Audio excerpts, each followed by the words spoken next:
Hey folks, this is Andrew Bennett with InsuranceThatFits.com, where we fit the need and we fit the budget when it comes to your health insurance and your needs for Medicare. So today we're going to be talking about traditional Medicare versus Medicare Advantage. And I'm going to make a really strange parallel here, but hopefully you'll get it. So Medicare Advantage cost us taxpayers about 22% more than traditional Medicare does. Now, the reason it costs more is because with traditional Medicare, you get a supplement and you've got to pay that yourself instead of the taxpayers paying it. So, so that's one big difference.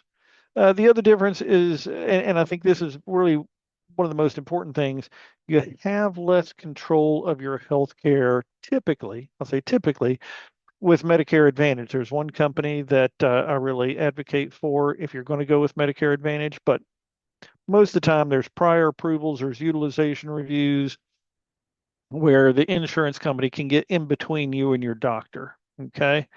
So I don't like that. Now, in terms of premiums, um, with traditional Medicare, you pay more premium up front, but then when you go to the doctor, you typically pay less. Now, here's the parallel. Being a traditionalist, okay. See, I don't know if you can tell, I haven't shaved for a couple days. This is my shaving brush. Okay. Parker shaving brush. Why is it fuzzy? There we go. And then I shave with one of these guys right here, in and out of focus. Okay. Now I've already invested in the handle. I've already invested in the brush. So when I go to shave, all I've got to spend money on is this little bitty razor blade. Okay.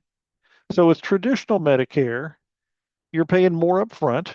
You're paying a higher monthly premium. Okay. But then when you go to the doctor, you typically pay almost nothing. At the beginning of every year, you'll pay your Part B deductible, B as in boy. This year for 2025, that's $257.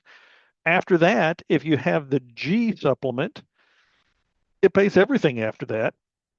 If you have an N supplement, with an N, you might pay up to $20 when you go to the doctor, primary care or specialist, or like a physical therapist.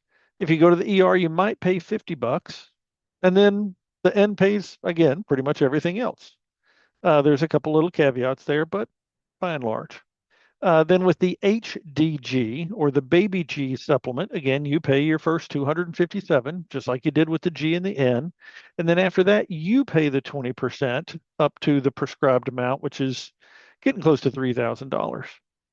But the point being, you pay a little higher premium up front so that you can pay less when you go to your doctor.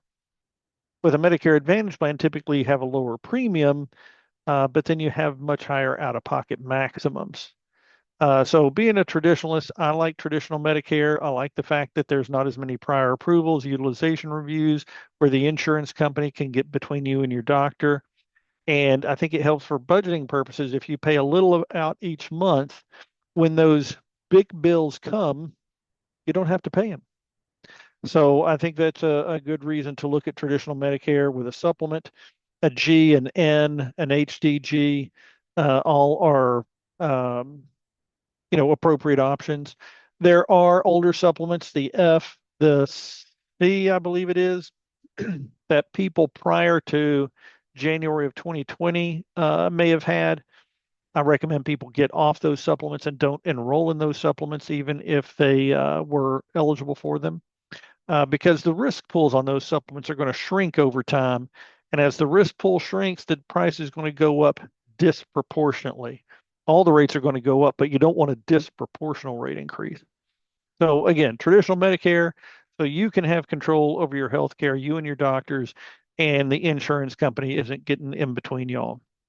That's it. Hope you all are having a great afternoon. If you have any questions about health insurance or Medicare, just contact me and I'll see what I can do for you. Thank you much.